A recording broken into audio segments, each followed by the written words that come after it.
Hi weavers, good morning. Welcome to our channel Punarvika. ఇవాళ మీకు నేను వెండి బల్లి అండ్ బంగారు బల్లి యొక్క పుట్టుక గురించి చెప్పబోతున్నానండి. గౌతమ్ మహర్షి దగ్గర ఇద్దరు శిష్యులు ఉండేవాళ్ళండి. వీళ్ళు ఎవ్రీడే కూడా వాటర్ తీసుకొని వచ్చేవారు ఆశ్రమానికి. బట్ ఒకరోజు చూసుకోకుండా వాటర్లో బిందెల్లో బల్లి పడుతుందండి. ఆగ్రహం చెందిన గౌతమ్ మహర్షి వీళ్ళిద్దరిని కూడా శపిస్తారండి, బల్లిలుగా మారిపోమని చెప్పి.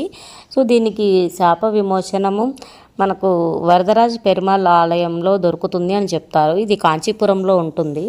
సో వరదరాజ స్వామి వారిని వేడుకోగా వారు కొన్ని రోజులకు కాను మనకు శాప విమోచనం జరుగుతుందండి. అదే టైంలో సూర్యచంద్రులు కూడా దర్శనార్థం వస్తారండి.